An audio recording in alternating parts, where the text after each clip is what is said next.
Collazo warned him that the men were cold-blooded and ruthless. The FBI was eager to act on this new information. All right, y'all, welcome back to Combat Arms channel. Okay, today we're checking out something from Popo Medic. Now, this is about the FBI Miami-Dade shootout from 1986. Now, I don't know a whole lot about this. Now, thinking of Miami in the 1980s, it sounded like a pretty crazy time. I wasn't born at that point, but I mean, when you look at popular culture like TV shows and movies, yeah, it looked like an interesting time, not only for style, but also for crime.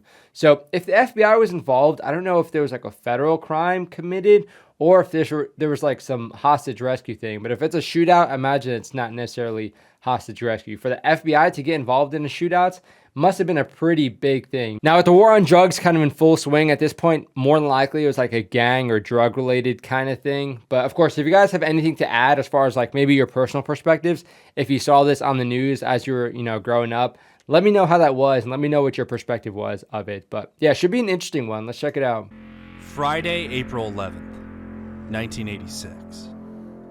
A two-man team of Army veterans turned professional bank robbers hit a series of banks in armored trucks within the city limits of Miami. The robbers were well-equipped, well-trained, and equally violent, ruthlessly shooting down anyone who even hesitated to comply with their demands, prompting a small group of field agents within the FBI to execute a guerrilla-style investigation.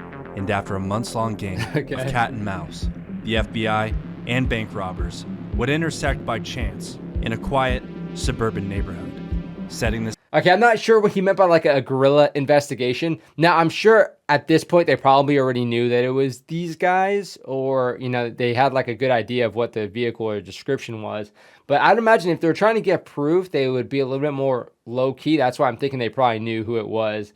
But for them to just have a chance encounter on them is kind of scary. I imagine they would at least try and track them as best they could, just so they're not doing these sort of chance encounters, because now it's going to be pretty sketchy when you have this potential for violence and then these FBI guys are just rolling up and identifying this guy. So yeah, that can probably turn into a shootout pretty quick. Stage of one of the most hellish gunfights in American history. Damn. This is that story. They said the ride was recorded on tape every day. Jeez. I mean, that sounds like, again, like, man, the music fits this pretty well. But yeah, that sounds like Miami in the 80s.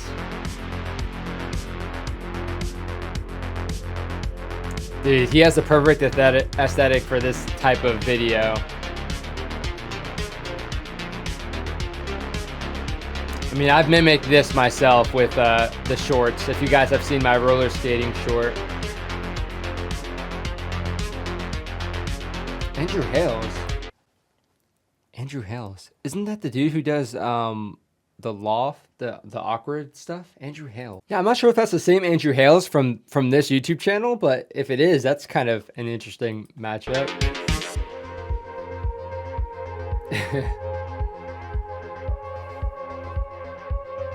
Oh, they got proprietary music for this? Hell yeah.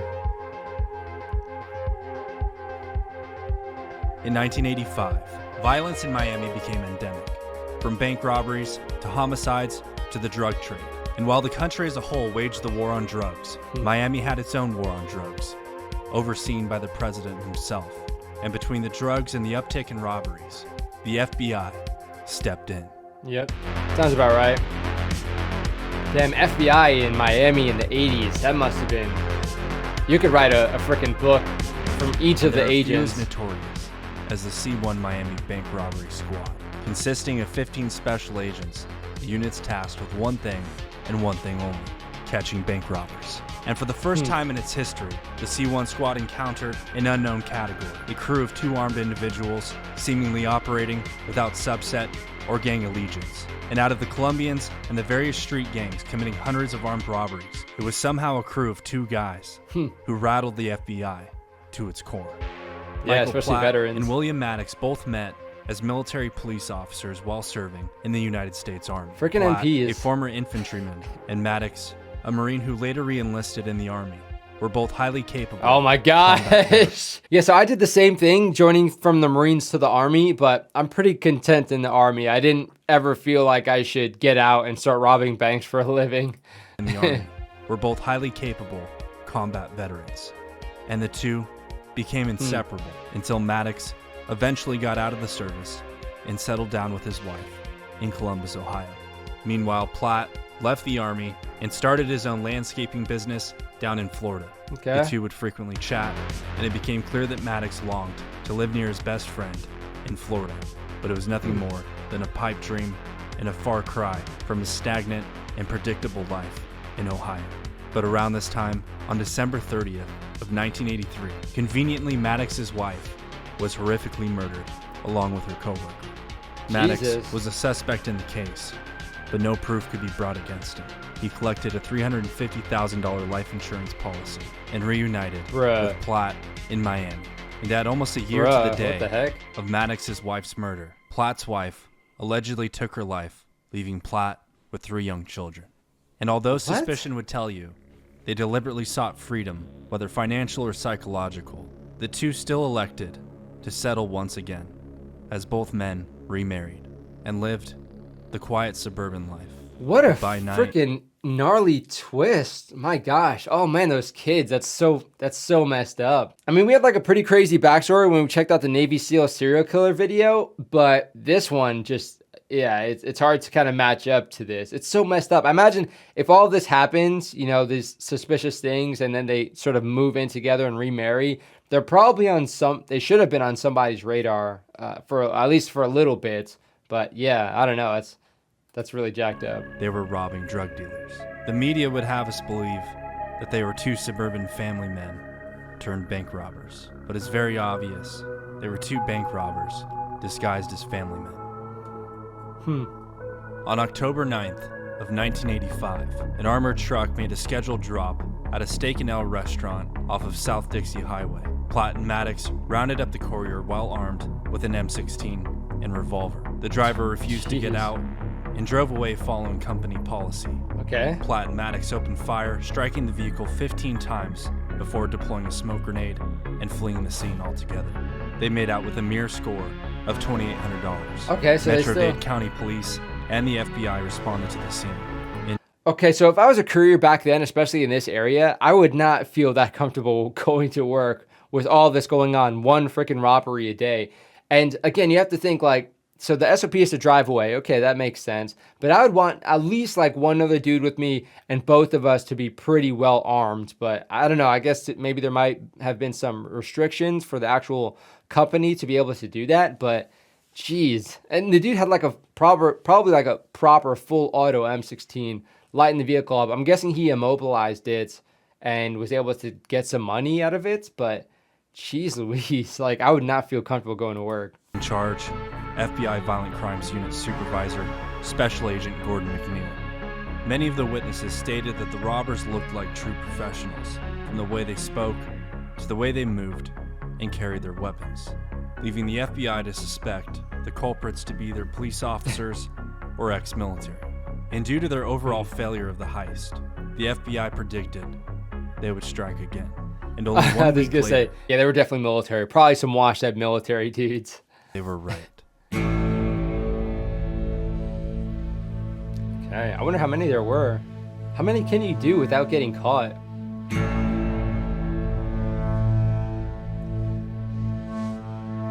I love his stock footage here. It's always like on October 16th, Platt and Maddox hit a Wells Fargo truck fronting a Winn-Dixie in South Miami. Unlike other companies, Wells Fargo ran a 3-man crew on all armored vehicles due to the volume of robberies in the area. The third guard, otherwise known as the lookout guard, posted up against a wall outside of the store, but he wasn't unaccounted for. Platt and Maddox snuck up on him and opened fire, striking the man in the leg with a 12-gauge shotgun. The other 2 guards returned fire, and a gunfight erupted in the busy grocery store parking lot. Jesus. Platt and Maddox took off without a single penny, failing yet again. And for the sake of time, dead set on securing a score, they set out to do it all over again the very next day.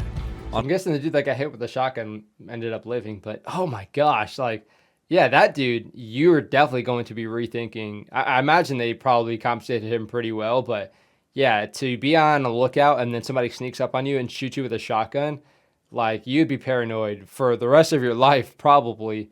So, oh man, that's gnarly. But yeah, I mean, I guess it's good they didn't succeed, but again, this is kind of just the beginning of everything. On October 17th, Platt and Maddox stuck up a Loomis truck outside of Adults Restaurant in South Miami, but the guard opened fire, prompting the men yet again to retreat. And although their first attempts were unsuccessful, the FBI took notice, as so far every heist involved gunfire. On November 8th, Platt and Maddox quit the armored trucks and decided to step up their game and overtook a Florida National Bank, making off with a clean take of $41,000. 2 months later, on January 10th of 1986, Platt and Maddox hit a Brinks truck outside of a Barnett Bank off South Dixie Highway. As the guard opened the door, one of them shot the guard in the back. After the guard fell, the other one shot the guard twice in the back. They cleaned out the truck and fled the scene with a take of $54,000. As Platt and Maddox made their getaway, a nearby witness followed them and reported that the robbers switched out of a 1977 gold Monte Carlo and jumped in a white Ford pickup. This just screams like a 1980s getaway vehicle, but I guess it makes sense. You know, they probably were aware of that. They didn't want anything that was too flashy, so they kind of switched into a pickup truck. But yeah, good on that witness for going after them and actually trying to get like a description and whatnot. But man, these are some pretty crazy times for just stuff like this to be going on all the time, especially just in this one city. Carlo, and jumped in a white Ford pickup. The 77 Monte Carlo belonged to an Emilio Brielle, who was reported missing on October 4th. And for the first time in the investigation, the FBI had two real leads: Emilio Brielle's stolen car and the suspect's last known vehicle, the white Ford pickup. Special Agent McNeil and his team decided to cast out a large net to patrol and take down every license plate number of every white Ford pickup in the area of South Dixie Highway between 88th and 185th Street. And this is why it's such a cool thing with like investigations like this, just like casting a wide net, especially back in the day where you didn't have like all these different technology like cameras and whatnot to utilize. So you really do need to utilize like a wide net if you don't have that many leads. So it's kind of interesting to sort of see their methodology. And I'm sure, you know, they had a pretty big team, especially at this point. They're probably pretty well funded with like the war on drugs and everything.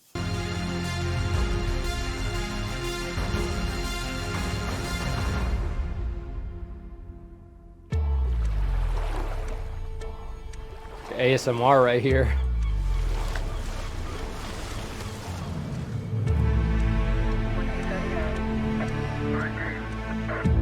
While Platt and Maddox were living large, the FBI, still awaiting results from the DMV, decided to make their own luck. Special Agent Ben Grogan conferred with Special Agent Ed Morales, proclaiming that he found the suspect's next getaway vehicle after handing Agent Morales a copy of the Florida Herald, which covered a story about a man who was shot and carjacked by two men in the Everglades.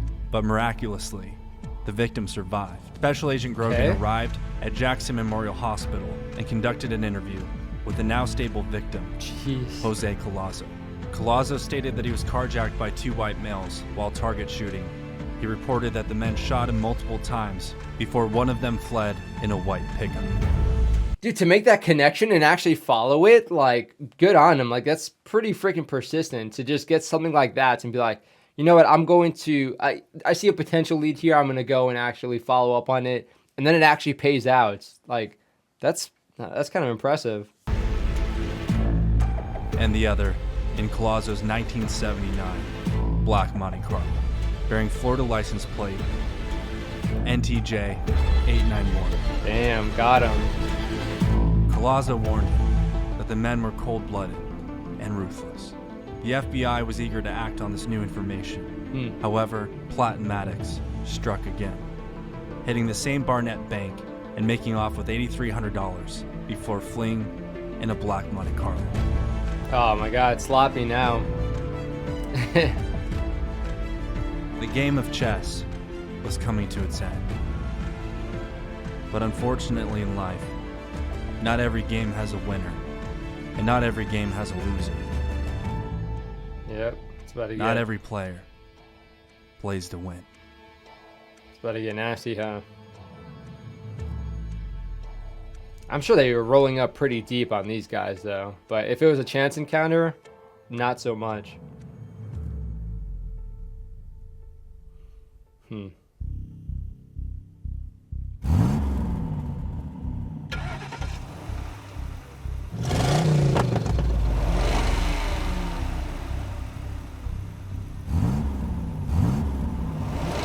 this Fast and Furious all of a sudden? 11 April 86, 9:20 a.m. Southwest frequency. Oh.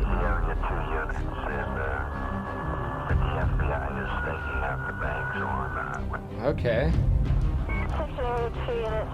The FBI is staking out the banks along the highway from 183 Street to 112 Street, 920. Nice. 9:32 a.m. Actual radio chatter is awesome.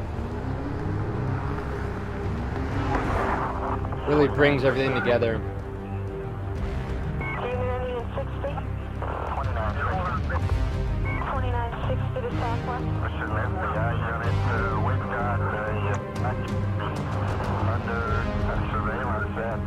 Nice.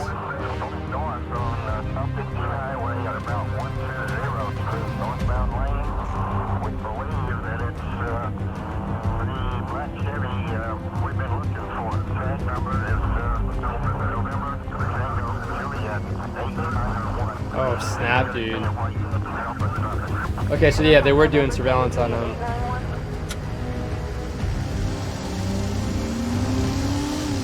I wonder how much support they can get in this time though. So it looks like they're trying to contact local authorities.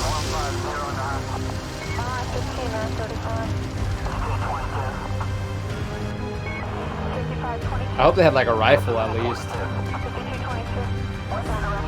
But if they're doing surveillance, then they might be, I don't know, back in the day, you know, what they were rocking with. But if they're doing surveillance, maybe they're just in plain clothes. So they probably just have like concealed armor and maybe concealed pistols.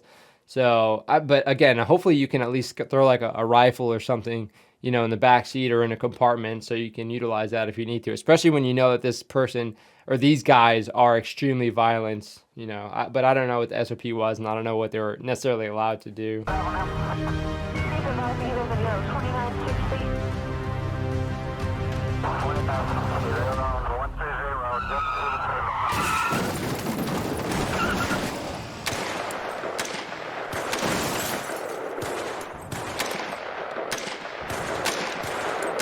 Jesus.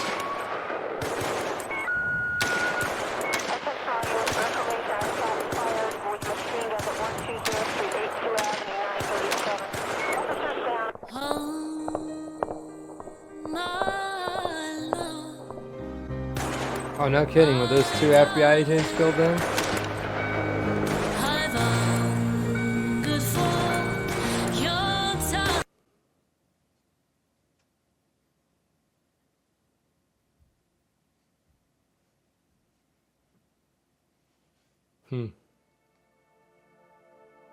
One day after FBI agents fought a fierce battle for their lives in broad daylight, the curious still crowd into this Kendall community on Southwest 82nd Avenue and 122nd Street, who lay dead in the street yesterday, responsible for the wild shootout that left 2 agents dead and another 5 wounded. Damn. Still, it's not the only South Dade neighborhood dealing with shock today. Friends of William Maddox can't believe it was their neighbor, taking pictures and asking questions alongside agents trying to reconstruct the shootout. That's so shitty.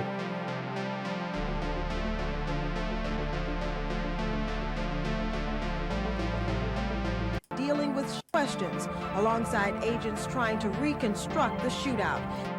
It's really crappy how that went down. I do like the quote that he actually used for them as far as like, you know, the bravery. I think it relates very well to these agents.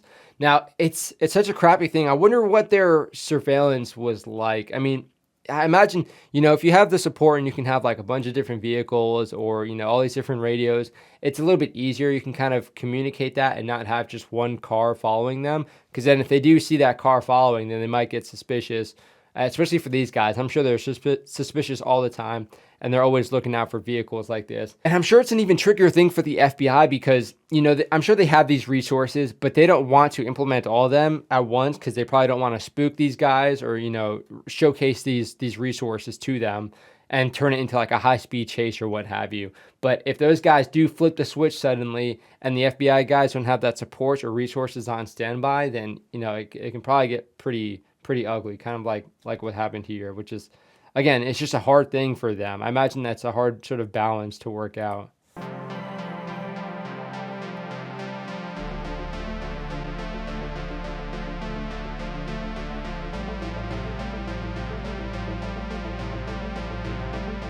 When agents in 3 FBI vehicles succeeded in boxing in and stopping the black money carload, all of them crashed.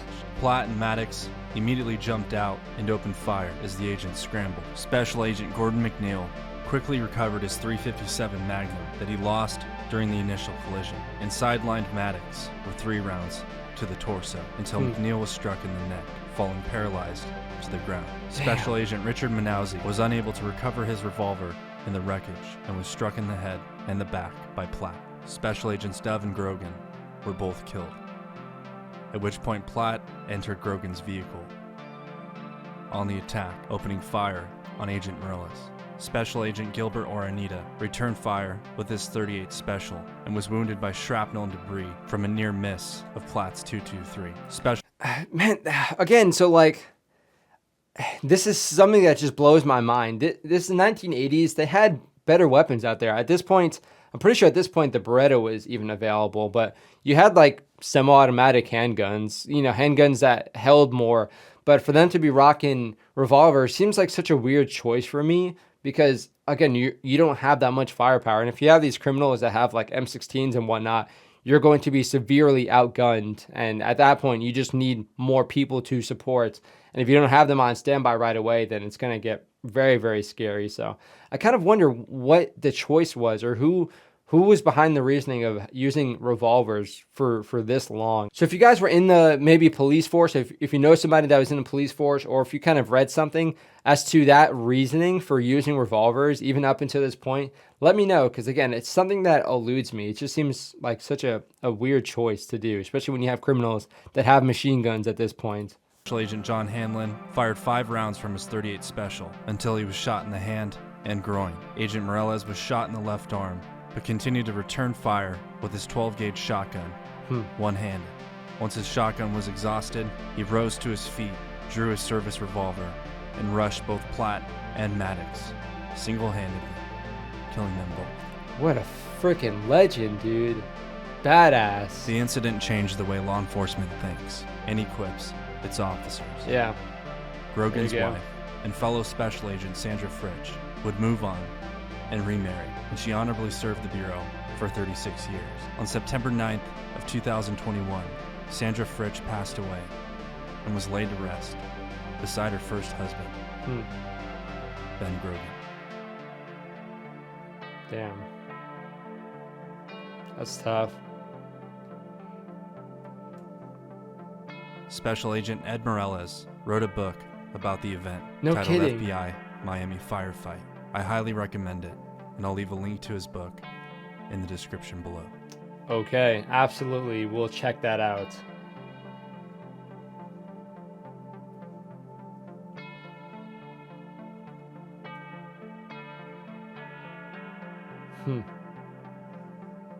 Damn, I need to check out that book like right away.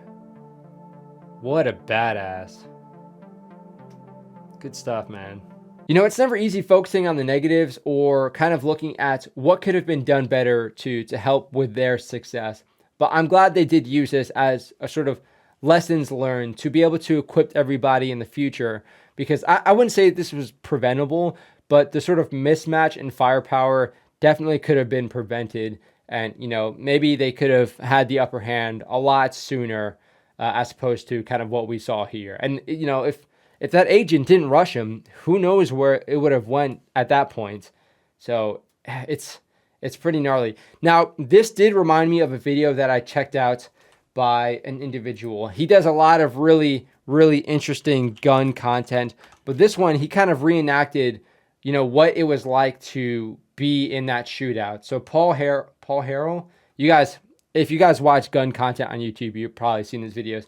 But he did a video of this particular shootout. He did an analysis as far as like how accurate you could be with the revolvers, shooting the shotgun one-handed. So it's a really fantastic analysis. I'll put the link down in the video description, but I recommend checking it out. And I didn't realize that's what this was about, but now that they were talking about the shootout itself, that's what it reminded me of. And again, lessons learned for sure. You know, they were capable agents. It ended up working out, you know, with loss of life, understandably, but they ended up stopping the threat, luckily. But again, it definitely could have gone down a little bit better as far as preparing those agents and giving them the right equipment for the job. So it's a little bit frustrating in that regard, for sure. But again, at least, you know, they used it and they learned from it to better prepare people in the future. But let me know what you guys think. Again, if you've seen any other documentaries, if you happen to check out that book, let me know, because it's definitely something that I want to check out. So I'm going to go on Amazon right after this and see if I can find it. But really, really interesting. Again, it's crappy how it went down. It's a terrible thing. But again, it's important to sort of look at these kind of case studies to understand what we need to do better in the future as far as just preparing our dudes who are out there in the field, you know, to get the job done. But let me know what you guys think. Again, Popo Medic, another fantastic video. And I think, again, these are done very tastefully, very respectfully. So big props to you for that. But that's it for this video. I'll see you on the next one.